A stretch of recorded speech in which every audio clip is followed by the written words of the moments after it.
स्वागत है दोस्तों हमारे YouTube चैनल कंप्यूटर गाइडेंस पे।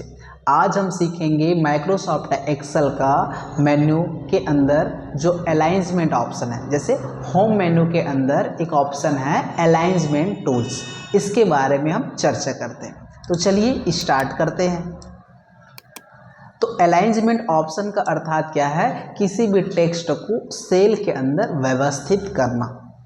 अब कैसे व्यवस्थित करना है चलिए सीखते हैं। तो चलिए इस सेल का साइज में थोड़ा सा अपडेट कर लेता हूँ। ये कॉलम का चौड़ाई मैं इंक्रीज कर दिया और उसी तरह से रो का हाइट भी मैं इंक्रीज कर देता हूँ। तो अभी मैं कौन सा सेल को सिलेक्ट किया हूँ? C2। C2 में चलिए मैं कोई टेक्स्ट लिख देता हूँ। जैसे कि मैंने लिख दिया समोदा।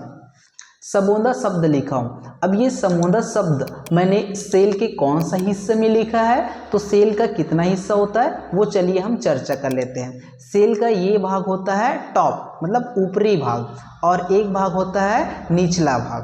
अर्थात ये ऊपरी भाग है और ये निचले भाग है।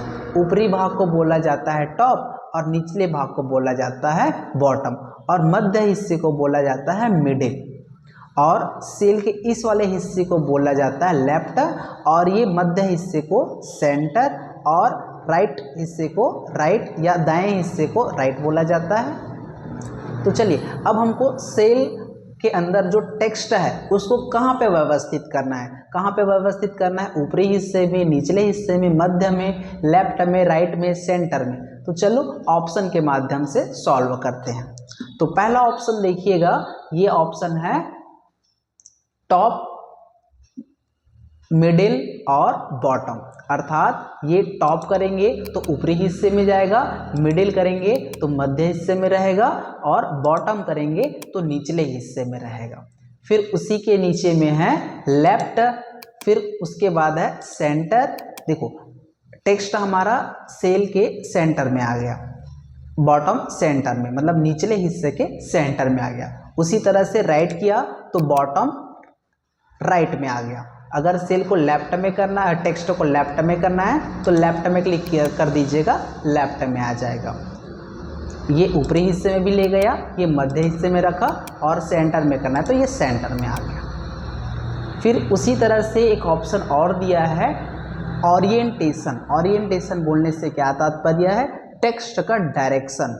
हम जो टेक्स्ट है उसको कितने डायरेक्शन मतलब किस किस दिशा में लिख सकते हैं। जैसे कि हम सभी ने लिखना सीखा है एक बाएं से दाएं की ओर, या फिर ऊपर से नीचे की ओर, या नीचे से ऊपर की ओर। तो कुछ इसी तरह से हमको यहाँ पे टेक्स्ट का डायरेक्शन को चेंज करना है। जैसे कि देखिएगा ये थोड़ा सा तिरछा लिखा गया क्षैतिज हिस्से में, यहाँ पास भी वैसे ही देखो अपोजिट डायरेक्शन में हो गया इन दोनों। फिर उसी के नीचे में है वर्टिकल, ये ऊर्ध्वाधर लिखाता है लंबवत रूपी में। फिर उसी के अब यहाँ पे कट गया तो सेल का साइज अगर आप इंक्रीज करेंगे लंबाई तो ये सभी शो करने लगेगा। फिर यहाँ पे देखिएगा जो समोदा शब्द है वो नीचे से ऊपर की ओर लिखा है। फिर उसी में और है रोटेट टेक्स्ट डाउन, ये ऊपर से नीचे की ओर लिखाता है। तो यहाँ से ओरिएंटेशन से किसी भी टेक्स्ट का डायरेक्शन ऊपर से नीचे, नीचे से ऊपर, या लंबवत रूपी या वर्टिकल रूपी में आप चेंज कर सकते हैं। तो चलिए इसको मैं नॉर्मल कर देता हूँ अभी। फिर उसके बाद आता है